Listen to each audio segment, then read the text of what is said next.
এই যে এটা হচ্ছে আমাদের গড়িয়াগোল পার্ক অটো রুটের অটো।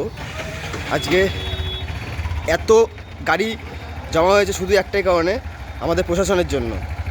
র্যাপিডো বাইক তৈরি করে দিয়ে এমন জায়গায় ফেলে দিয়েছে আমাদের, এত লাখ লাখ টাকা খরচা করে আমরা গাড়ি নামিয়েছি, আমরাই ঠিকমতো প্যাসেঞ্জার পাচ্ছি না। আজকে আমাদের অবস্থা দেখুন, কী অবস্থার মধ্যে পৌঁছে গেছি আমরা। আর আনলিগালভাবে যেভাবে কেসগুলো দিচ্ছে আমাদের অটোর ওপরে, সেটা টোটালি প্রশাসন দায়ী। যত সাফার কি আমাদের অটো করবে নাকি?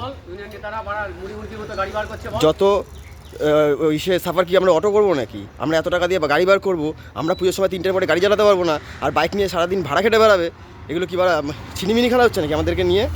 তাহলে টোটাল অটো বন্ধ করে দিক পশ্চিমবাংলা থেকে, অটোটাকে উঠিয়ে দিক, ওটাই তো বেটার হবে তাহলে, তাই না? কী অবস্থা দেখেছেন? আজকে একটা মালিক কিস্তি দিতে হাঁপিয়ে যাচ্ছে, মাসের শেষে কিস্তি দিতে হাঁপিয়ে যাচ্ছে। মানে এরকম জায়গায় পৌঁছে গেছি আমরা। একটা অটোর লাইনে শেষ করে দিল পুরো, অটোটাকে পুরো শেষ করে দিল। এই কারা দায় এটা?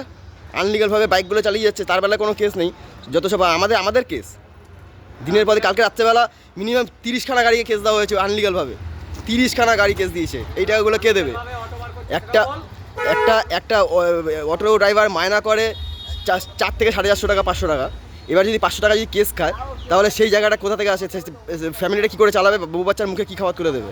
এটা টোটালি হচ্ছে আমাদের পশ্চিমবঙ্গ প্রশাসনের জন্য হচ্ছে এটা।